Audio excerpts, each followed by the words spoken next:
and then we will get started. So thank you for being with us this morning. This is session 5, so our second to last session, and we're talking about communications today. So we have with us Mario, who's going to talk to us about his area, which is communications.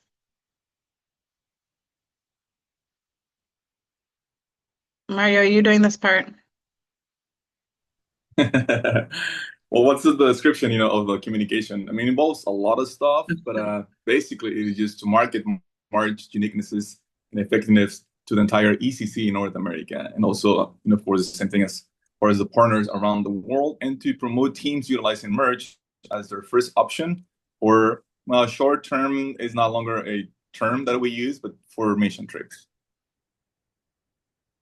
Now, what does this mean, entire ECC? Well, of course, as you know, the ECC has churches in the US and also in Canada. So that's what we're trying to get them in. And that's the main purpose, that we could promote our ministry to the ECC, as a first option. But because of the market has, been growing and expanding a lot, that we are lately thinking on moving and, going into the Baptist or going to the Methodist or going to college, you know, campuses so we can get more teams, not only thinking on the ECC, but that's primarily, what we do. Now, what are my responsibilities or my team's responsibilities, which, you might be one of them, within the future. So number one will be, just to create content and post, throughout social media. This is one of the tricky things because we as a communication team, we have to make sure that we do promote and create content to potential trips, or to potential leaders, which, we could do TikTok, but TikTok it is more just for fun and just for enjoying it. Or we can do, Instagram, but Instagram is more for the new generations. But we have to kind of be into, well, who's going to see it, who's going to read it or who's going to follow us, which, in this case, because of leadership, we are more towards maybe X, which, former Twitter and Facebook. But at the same time, we're now working on to try to do, like a more broad content and posts so we can, even, can catch in traffic. Marketing strategies, well, it is the second thing. We're just trying to find, ways that we can promote the ministry, ways that we can funnel, all those potential teams and trips so we can do it the right way, whether it is just by promoting ourselves, personally, or just creating campaigns through social media or through the ECC events, so we can get to them as they can see us as a one option for they can do their trips. Design and update all merge materials. Well, you might know, you might not know, but there's over 100 files and documents that we are working every single time, and it is our responsibility to update them or just to change them and just to make it just a simple design so you can have access to all and each one of those documents and files, which will make you life easier every time you're planning a trip. Strategies for fundraising. This goes along, with the with finances, which is Daniela de la Rosa. So both teams are working, on always trying to find, well, what is the best way to do it? What is the best channel? So what are the best campaigns we can, try to do? Whether it is just newsletters or whether it is just attending events, we just go to churches, visiting churches, asking the thing. But it's always a thing that we have to think on.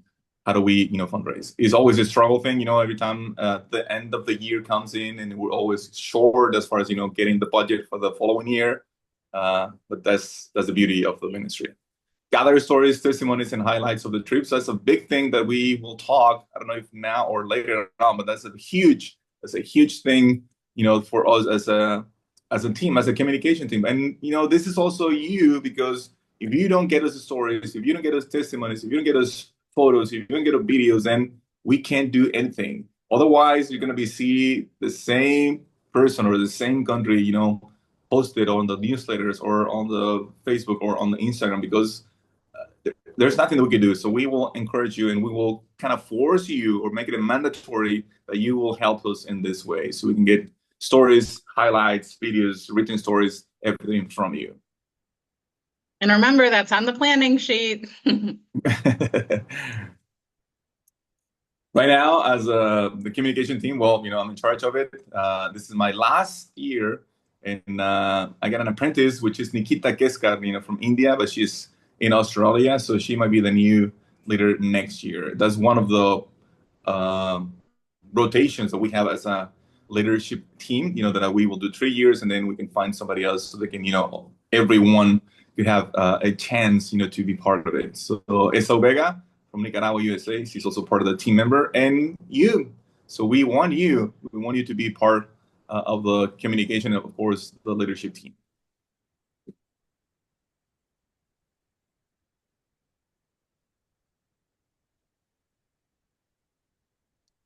Now, so just write it down or just take a screenshot or whatever. But please, this is what we need from you, Julio, Esther, Abraham.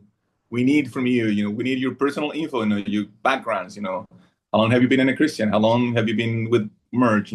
What is your family? What are your hobbies? Things that we could promote. We can send to leaders or send to teams. Say, yeah, well, this is the great guy in Europe, which is Julio Cesar, who is an Ecuadorian but living in Ecuador or Colombian country, and now he's in Spain, and he's doing all kind of great things. So we need all this, bios things that we can, get, and we can have it. So at the time they ask us, well, I mean, we'd like to go to Costa Rica. Well, hey, Costa Rica, I mean, there's a big and wonderful lady, Esther Palma, who will take all the way through El Tamarindo Beach and also to the El Arenal, and then it will take to Pura Vida, Costa Rica. So we all know, what things you like, what things are you formal of so we can promote it. Country sites info, it is the same thing. We cannot promote your site or your country if you are not updated. So that means you have to follow up. You have to go and visit your sites, visit your country, and get the latest information. And it's not only for me, but it's also for Evie, for Dale, as a three-part thing that we will all have information. And why? Why do we need it? Well, the same thing. Midwinter is coming, we'll go to Chicago again in 2026, and people will ask us, what's happening in Central Mexico? Hey, we have a new guy, in Central Mexico, Abraham Samano, who's, leading trips along with his wife. So this is, who you will see, and this is who you find. So Abraham already has these sites, prepared and ready for you, and we can, boom, promote and just share all that information. Stories from the trips, the same thing. We wanted to encourage you and to enforce you that those stories will have to come from you, all right? So you have to be really alert and, just eye-opening every single time a thing happens, during the trip or during the week, so you can write it down. You have your smartphone, you can have a journal, you can have a notebook, whatever, you can just catch the main thing of the story, and then you can develop later. Even, with the AI right now, you can just type it in, hey, please develop this story for me, and then boom, we will have a story. But this is something that you are in charge. There is no the team's responsibility. It is not the locals' responsibility. And we've seen it, over and over. And I'll say this with all respect. We ask you for stories from the trip, and then your response will be, oh, I asked the leader of the trip, and I'm waiting on them. It is wrong. It's totally wrong. So you, as a merge coach, will have to be, on the top of everything that is happening. And then you can catch stories. You can see things. You can see some highlights, and then you can develop. And also, I mean, there's not much to worry about it, because you can have the short story, you can have a highlight thing on it, and then you can ask us so we can develop and we can make it, more interesting, for people who see us. Trip photos, it is the same thing. I mean, it's more and more, these new generations, even the leadership or even the leaders, from trips are more visual. So they need to see photos, they need to see video, they need to see funny things.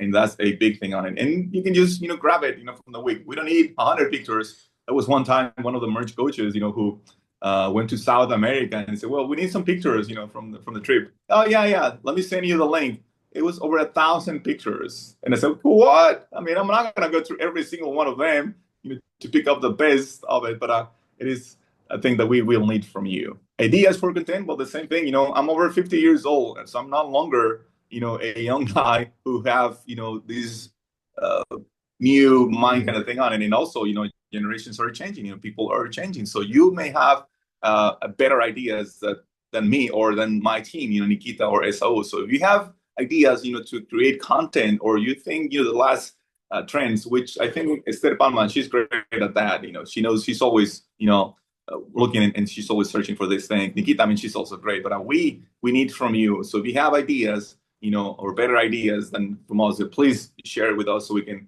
post it and we can create the content that we need from it. Participation upon request. Well, this is another thing, please make sure that every time we ask you to do something, to participate on something, to send us something, please do it, and that is just an example, when we ask you for a specific video, photo, please do it. Don't say, well, there's 13 more people who can do it. Oh, well, they will have enough stories. Oh, they will have enough pictures. No, there's never enough. We always need things on it. So please make sure that every time that we ask you to do something for the sake of the ministry, for the sake of merch, please do it. And usually when Mario asks for something, it's not something big. It's take a video of yourself saying these 3 words or something like that. So usually they're very quick things that we just need people to actually do. All right, so the next part is something that I'm going to talk about, and this is about when we're communicating with teams and what are the expectations for our coaches as you are communicating with teams. So the first one, and probably the most important one, is be prompt in your communication. A lot of times when a team will ask a question, if you don't know the answer, you can just kind of let the email sit there and wait. And I'm guilty of this too. But I think what we want to do is, even if you don't have an answer to the team's question, please respond and let them know that you received the email and that you're working on getting an answer. It just gives peace of mind that they're okay, they have it, they're working on it. It can be a little nerve-wracking if you send an email, or frustrating if you send an email and get no response from it, even if you are doing all the work needed to get the answer. And then the other thing is, ideally, we expect staff to respond within 48 hours to any email from other staff members or from teams. 48 hours is kind of our ideal time range of how long you respond, whether that be with the answer to the questions or I received it, thanks for reaching out, or anything like that. The next one is just to learn about how the leader of the teams communicates best. And this would be the same for the leader of your host ministry or your global partner. Figure out if the best way to communicate with them is through email, or maybe it's WhatsApp messages or scheduled phone calls or Zoom calls. Whatever that be, you may need to kind of shift the way that you communicate in order to best communicate with both the global partner that you're working with and the team that's coming. Let me add something there, Mandy. Yep. It's also on the planning sheet. I think there's one part that says, what's the best way to communicate with the leader. So just write it there. Even I've been seeing lately in the USA TV, marketing broadcasts that they're promoting WhatsApp more and more, which is not a normal thing because they usually go with text or with phone calls. But now even WhatsApp is getting more and more popular within the States. And you will be surprised, when you ask people, hey, could I contact you through WhatsApp? And they will say, yes, I'm on WhatsApp now. Mm-hmm. And then the last one is just to make sure that you have a way to remember meetings that you schedule, whether those be merge meetings, merge trainings that we're doing like this, or maybe it's you're going to jump on for the cultural part of the training with a team. Once you have that date and you've kind of been confirmed for that date, you should have a way to put that in a calendar or remember or set an alarm in your phone or whatever you use to keep yourself, just to make sure that you show up. We don't want our trainers to be training a team and being like, well, the coach is supposed to be on 5 minutes ago. I've been there and it's kind of awkward because you're texting or chatting on WhatsApp, where are you? Are you coming? And then you're standing in front of this team trying to take up time. So it's really important for you guys as coaches to be responsible for that. That once you've been confirmed, you need to figure out a way to make sure that you are showing up when you said you will. All right. And then the next thing is how to plan and communicate with both the team and the host. So when you're kind of between the two, these are just some tips and some helpful things for you guys to remember. So before the trip, make sure that you're taking into account what the host wants for their ministry, not just that the team says, okay, we want to come and do this and this and this, and that's what we're going to do, but consider the demographics of the community. For example, are there no men in the community during the week because they all go somewhere else to work for the week and come back on the weekends? Are there kids? Are there no kids? If it's a community with 2 kids in it, we probably don't want to plan a VBS kids program. That's probably not going to be the best use of time. So make sure that that's something that you're considering when you're kind of making the tentative schedule. And again, consider what time of the year it is. Sometimes a team will come when they're not in school because that's an easy time for people to get away. But then the schools might be in session where you're from. So that's something to keep in mind. Also, are they going to be there during a holiday? Either a holiday, a local holiday where you're at, or maybe it's a US holiday. Mario, can you share a little bit about your team that just went to the Yucatan?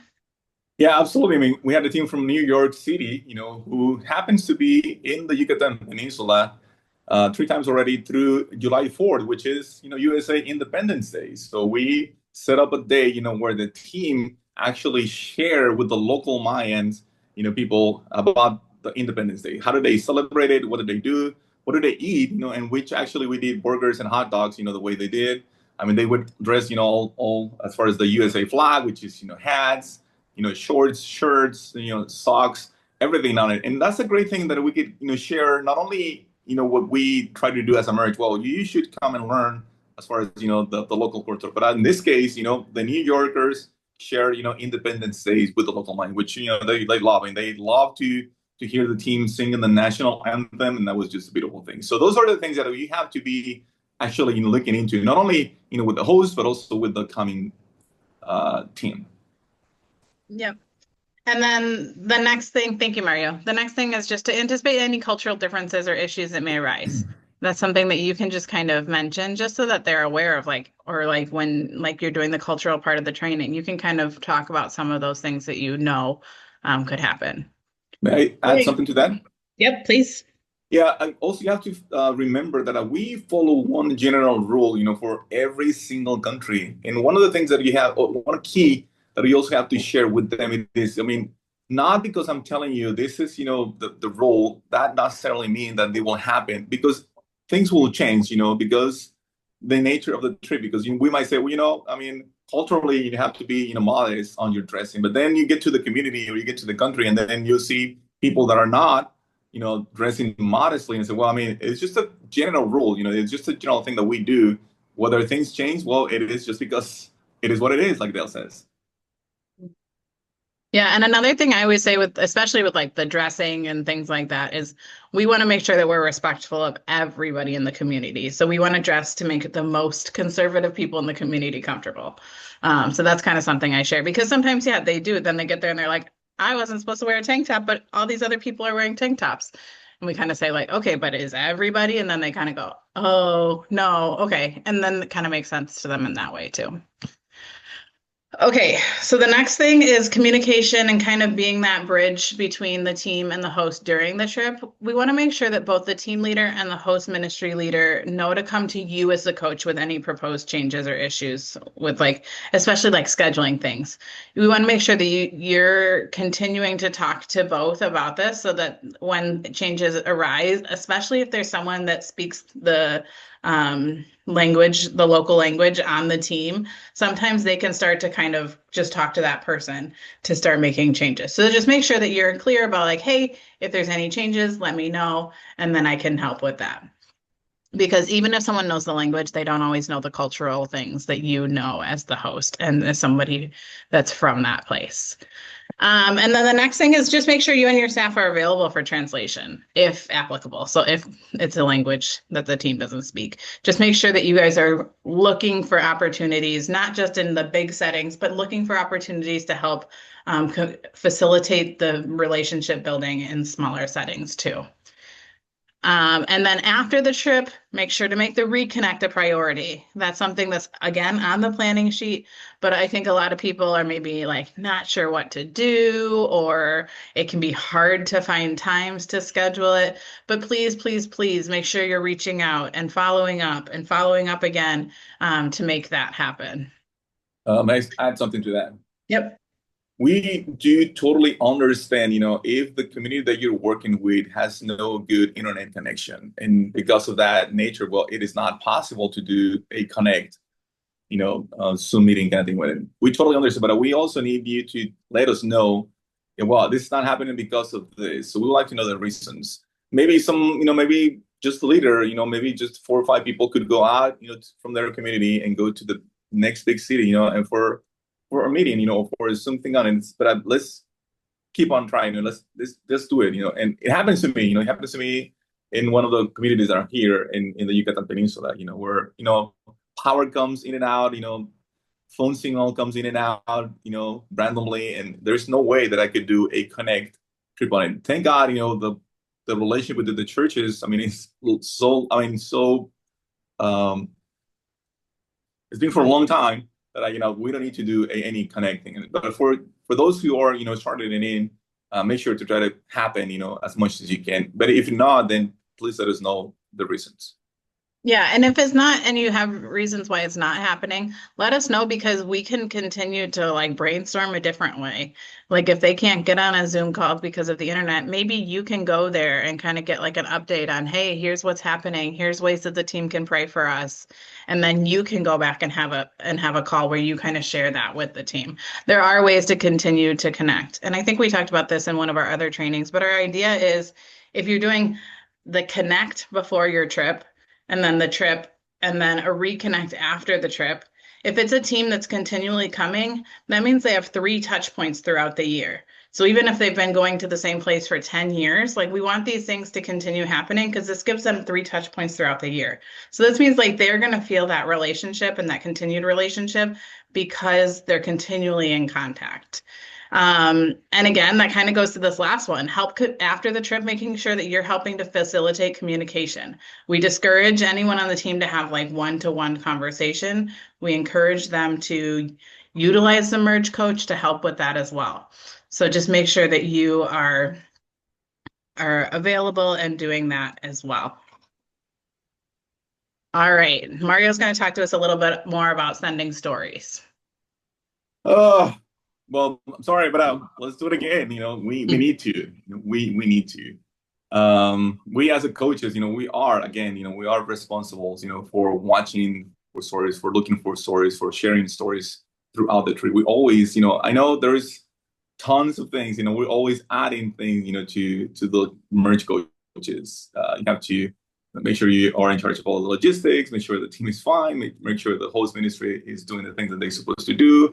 And on and on and on. But I mean, we're sorry, it's just 1 week. You can do it. I know you can do it, but please make sure that that is your main responsibility, whether it is you doing it or your staff doing it, or maybe you can hire somebody locally who can find stories. And this is a natural thing. What I said also is we have to find the time. You have to find a way, to find the story that we need. And it is always one, it could be a short story, it could be a really long story, it could be a miracle, or it could be just as simple as somebody, sitting by the sidewalk and then somebody, from the team, just sit down there and then just share smiles and then boom, that's your story. There's always something that we could share. And there's one example, the team from New York stayed at a hotel, in Valladolid that was near a gelato restaurant, because they spend time eating gelato every night, and they were able to pray with the owners of the restaurants by the end of the week. How did that happen? That hasn't anything related to the team or to the host ministry, but because of the relationship or because of the things that they do on a daily basis, you can get a story. And that's a thing that you could do. Like I said, if you have a notebook, well, just write down. I mean, you don't have to have the full story, at the time that it's happening. But if at least you can have, the theme of the story, or just, the highlight of the story, and they say, just put a question mark and say, well, yeah, well, I have to develop later on. And then it will come to you. So what I want to ask you is to encourage you is do not let pass any stories. You do not let pass any things that I might be an important thing or might be interesting for you. And God will show you later on or later during the trip that it is worth it, and that's what we need. Please make sure to have it wide open, and also looking for stories that always, like I said, always happen. At the same time, well, once you have the story, once you have the idea, you can develop later on, on your own time or when you're back home, and then just send us that. We will add it. You might notice it, but you might not notice. But every time we send story to Evie, the department in Chicago, they will, spice it up. They will add things that I say, wait a minute, I didn't say this, or I didn't, share this. But they always, as a good storytellers, they have to enrich, the story so it could be attractive to everyone who is watching or everyone who is reading it. So make sure that you have at least one story. It could be multiple stories. I'm not saying just one, but it could happen. Every time, and it could happen. Like I said, when we just a local, store, just a local business. That the team is involved on it. Somebody from the team, it could be the leader, it could be just the youngest team person on it, or it could be from the host, and it doesn't have to be the pastor or the family's pastor. It could be anyone. It could be a kid, it could be a youth, it could be an elderly, it could be anyone. But there's always stories that are developing on every single trip. Make sure that you send it to me, and also you send it to Evie, so we can share it on and create the content that we need to it. And the same thing, it's on the planning sheet. So it's just right there. Just look at it. You have to read, line by line on your planning sheet. And it is just right as a reminder that you have to have stories. I just said, it's a good thing you have a notebook, or in my case, I use, notes from Google. And then every time I have a story or I have something that I'm really, interested on it, well, I want to see how this will develop, throughout the week. I'll just go to my phone and just type it in, and then I always say, well, develop later. So please make sure you have something like that, whether you like it on your smartphone or whether you just like to write it on, but make sure you have a notebook and a pencil with you the whole time. Yeah, and one thing I want to add that Mario mentioned earlier that I just want to highlight is the use of AI. If you're like, I don't know how to write it into a story, you can have AI or artificial intelligence do that for you. Additionally, if you're like, I can write a really great story in my native language, but then I don't think I can write that in English, you can write it all up in your native language and have AI help you translate it. That's totally fine. And it's actually a really good tool that we can all be using. All right, so today we're going to finish a little bit early, but we have just one more thing that Mario's going to talk to us a little bit about taking photos and what we need from you in terms of photos.